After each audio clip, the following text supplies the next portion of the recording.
Hi there mga beloved kong soulmates! Kumusta po kayo? Pasensya na po, medyo pa putol-putol po yung araw ng ating pag-upload sapagkat medyo busy pa po talaga yung lingkod. Pasensya na po. Pero don't you worry, as long as I have time, sisingit ko po talaga na mabigyan kayo ng reading, okay? Welcome po sa Renzo Tarot Channel, ang yung lagi na abangan sinusubaybayan, pinakamala Renzo Tarot Channel.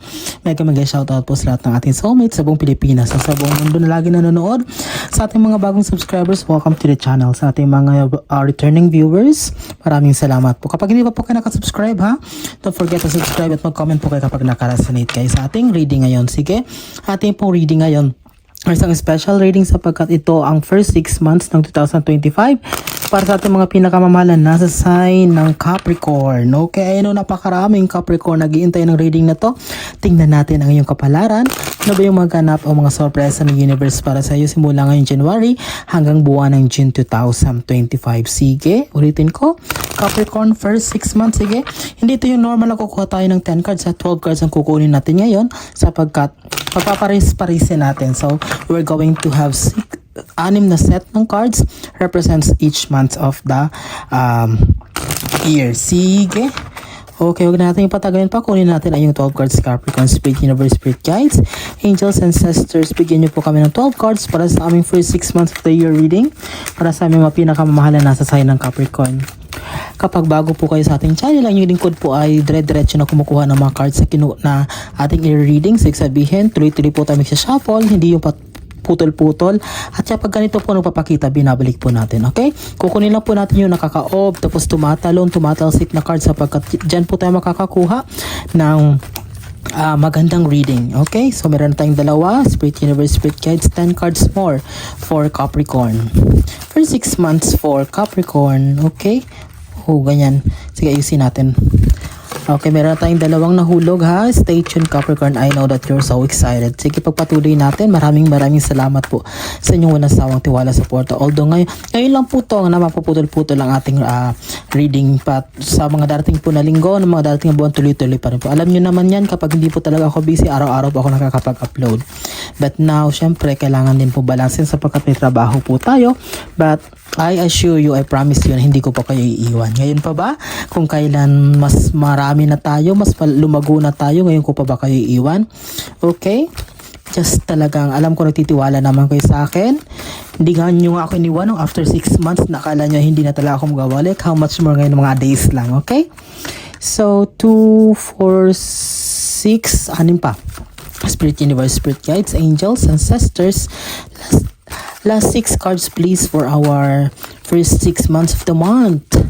Para sa aming, of the year, sorry. Para sa aming pinakamamahal na nasa sign ng Capricorn. Last 4 cards please. 4 pang kukunin natin ha. Stay tuned po. Huwag niyo po kayong aalis. Tapusin niyo po ang video sapagkat dito po natin malalaman. Okay? I know that you are always there. Alam ko napakarami nag-visit araw-araw ng yung YouTube para makita lang kung may bago tayong upload. Pasensya na po, ay humihingi po ako ng paumanin, but I know na maintindihan nyo po. Okay? So, bilangin natin 2, 4, 6, 8, 10, 12. Ayun, 12 na kompleto ng Capricorn. Okay? Sige. Ilagay lang natin ito sa gilid. At ayusin natin. Bilangin natin just to confirm. And i-shuffle din natin. Okay, 1, 2, 3, 4, 5, 6, 7, 8, 9, 10, 11, 12. So, i-shuffle din natin para mas maganda. Okay? Shuffle. Okay, pag-partnerin natin. So, this represents January, yung first taas baba ng cards na yan. February. March. April. May. And June, okay? Sige Capricorn, wag natin patagalin pa. Let's get started with your reading sa first 2 cards mo para sa January. Although, halos mga lahat tayo ng January, ang reading naman kasi maaaring nangyari na ito manakarang araw, mangyayari pa lang, or it's just like a summary of what will happen to in January. Okay? 5 of Pentacles and Knight of Cups. Okay. Wow. Maraming makaka-relate dito ng mga OFWs natin, although hindi naman talaga totally doon sa mga bansang, hindi lang dito sa mga bansang malalamig, but I can see here it's like overseas Filipino workers or someone na nagtatrabaho ng doble or working hard ng malayo sa pamilya, or the same time talagang they are doing their best to work for their family. I can see her success ko kung ano man yung mga sideline nyo, kung ano man yung mga this January expect fruit or pagbubunga ng lahat ng mga pinaghirapan nyo. Siguro maaring, nakikita ko dito, maaring may mga mapupundar, may mabibiling bagong bahay sa mga FWs, because Knight of Cups represents victory. Ayan, may hawak kang trophy galing ka sa isang laban. So it means that you've really saved so much. Talagang pinaghirapan mo ito, nagtrabaho ka ng doble kayod ka just to save money para maaring siguro mapagtapos mo yung mga anak, or maaring makabili ka ng bagong bahay, sasakyan, makapagtayo ng business. This January may sisimulan kang business. I can see that. But it's all about na parang nagtatrabaho ng doble, ng palang triple na para makasave ng money. Ayan, talagang naging maingat ka sa pag-iipon ng pera for you to start something new. Okay, para maaring may acquire ka na property or whatsoever, na parang basta it's all about na something na parang magiging pagmamay-ari mo or something na parang ng family mo. It's all about victory. This January, claim mo yan. Siguro meron talaga kayong sisimulan, or congratulations, because January ay mangyayari yan, and it will turn or magbubunga siya ng positibo para sa iyo, Capricorn, sapagkat ito, Knight of Cups represents victory. Okay? Kung ano man yang papasukin nyo, kung ano man yang gagawin nyo this January, claim it that it would be successful. Okay? Tingnan natin para sa February. Para sa buwan ng February, wow! Oh, tingnan mo, Tingnan mo, diba yun, Knight of Cups para sa January. Tingnan mo yung kasunod niyan, King of Cups. So, tapos Emperor. I can see here, Capricorn. Okay, tumayong balibo ko. Maraming mga Capricorn. Okay, kung nung January, diba sabi ko success. Kasi Knight of Cups is all about victory. Tingnan mo to. Pag galing sa isang sundalo, di ba sundalo, Knight of Cups, umuwi ka na may dalang tropeo. So, here you are as a king. So, ibig sabihin, very, very tugma talaga, connected. King of Cups and Emperor, it's all about authority, figure, mataas ang posisyon, may medyo kilala ang pangalan. So, what does it mean? Maraming Capricorn sa February ang mamamayagpag, sisikat ang pangalan, makikilala sa larangan na meron sila. So, kung ano man ang meron ka, Capricorn, develop it, hone it. Okay, talagang gawin mo ang lahat to talagang maipakilala ang sarili mo sa community or whatever, because King of Cups and Emperor represents talagang ipakita mo ng lahat, kung sa trabaho, skills or whatsoever, because maaring ma-discover ka, matkitaan ka ng galing, and it will result to something elevation of your ang tawag nito, yung position, promotion, or maybe bonus or whatever, performance-based bonus. So, King of Cups, ito mo, pag galing sa sundalo, naging hari ka. So, it means talagang there will be movement. Sa February, do your best, kasi talagang merong mga Capricorn. I-claim nyo to, Capricorn, your name will be known, or talagang magiging usap-usapan kayo. It's because talagang you will radiate positivity, talagang magiging center of attraction kayo, lalong-lalo nitong king, di ba? Pag king, hari, nakaupo pa yung Emperor. So it means talagang Capricorn, talagang pag-uusapan kayo, titingalain kayo, magiging inspirasyon kayo sa lahat. Talagang you will serve as talagang parang alam mo yung parang kayo yung taong dapat talagang worthy of emulation or dapat tularan, because of the things that you've been through, tas kung saan man kayo patungo ngayon, o kung ano man ang tinatamasa nyo. Okay?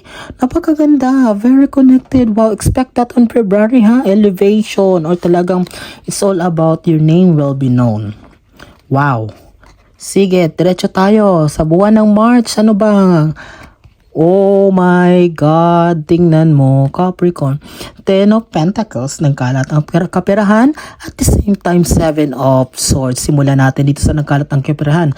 So it means talaga, di ba sinabi ko, Capricorn, nung i-correct, balik ko naman, i-refresh ko naman sa inyo ang nangyaring pag-exit ni Pluto sa bahay nyo sa Capricorn. For after 16 years, umalis na si Pluto sa bahay nyo sa mga Capricorn, na nakatambay siya for 16 years nung November 19, at nag-move siya sa Aquarius. Di ba sabi ko itong transformation na dating sa inyo, itong pagbabago ay more on kapirahan.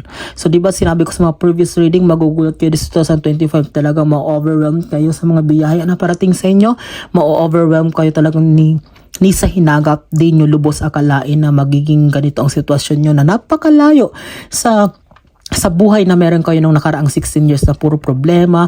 Although may mga dumarating na blessings, but mabilis mawala, ang daming mga gastusin, ang daming utang or whatever, mainit ang ulo mo, you're filled with anxiety at kung ano mga iniisip. But now, this comes March, I can see here a lot of opportunities in terms of money making. Maraming kaya no trading o maraming mga pag-uusap may kinalaman yan sa pera, business or whatsoever. That will happen in March. Okay, at the same time, tingnan natin tong 7 of Swords is all about happiness. Tingnan mo, napakadilaw. Yellow is the color of joy. So it means, kung titingnan mo, why happiness? March, it will bring the money that you will receive will bring you happiness. At the same time, bunga yan itong paglayo mo, unti-unti mong paglayo sa mga sitwasyon na hindi na nag-work out para sa'yo. Ayan, ikaw na mismo, dala mo ikaw na mismo. Hindi ka na nag-intay na yung mga tao ang lumayo sa iyo, but bagkos ikaw na gumawa ng paraan para makaiwas sa mga sitwasyon or makaalis sa sitwasyon na yan na hindi na nakakatulong sa iyo in the long run. That's why you will find you at last, okay? At last you will find the happiness that you truly deserve, and ang magkokos din itong kasiyahan na mararanasan mo, itong nagkalat na kapirahan na mararanasan mo na parating sa iyo sa buwan ng March. Okay? Capricorn, i-claim mo na yan sapagkat napakarami. Okay, diretso tayo. Tingnan natin kung magtutuloy-tuloy ba. Tingnan natin sa buwan ng April. Oh, yan na. 4 of Pentacles. Oh my God. Oh my God. Wow. Tingnan mo. 4 of Pentacles. Okay. Yan o, di ba pag galing sa nagkalat ng kapirahan sa April ay nire-remind ka na at least with all the monies na naparating sa yun, mga opportunities, mga job, career growth or whatsoever, you need to be careful, you need to be mindful.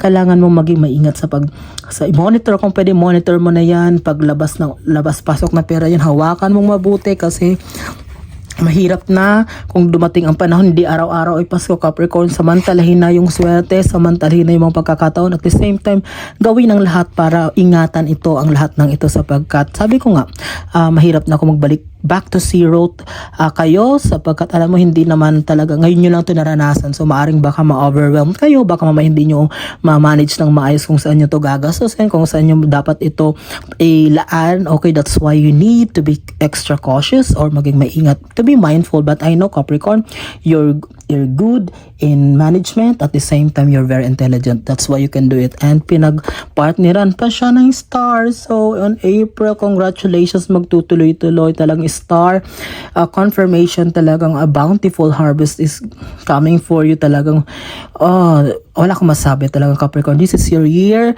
So the star is a confirmation that talagang, di ba, connected to doon sa sinabi ko sa February na magiging usap-usapan din ang pangalan mo. So you mean, so whatever craft that you are working on o ano man yung field na meron ka, talagang sisikat ka, talagang makikilala ka with this star card. At the same time, the flow of blessings will be infinity, talagang hindi mauubos. Ay talagang it's like this water that you're fetching. So ibig sabihin talagang marami talaga ang parating, maraming opportunities. Kung maaaring hindi mag-work ang isa, marami ka pang mga susumpungan or parating para sa'yo. This start is a confirmation na talagang there will be a big surprise and at the same time opportunity and success na matatamasa mo comes April. Okay, samahan lang konti pag-iingat in terms sa pagpapalabas ng pera, baka mamaya ma-overwhelm ka. Sabi ko nga, baka mamaya ay baka hindi maayos ang paggastos mo ng pera, sayang naman. Okay, tingnan natin sa May, Capricorn.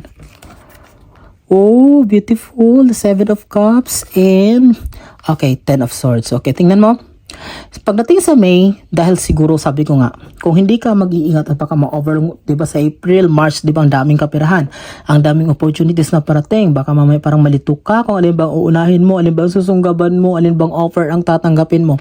So I can see here, tingnan mo sa 7 of Cups, so it means options, ang dami talagang parating na talagang maring si ganito, makikipag ganito sa'yo, uy, subukan mo to, may biglang business opportunity, may biglang bagong trabaho, any kind, talagang malilito ka mo, overwhelmed ka kung alin bang unahin mo. This is a good problem.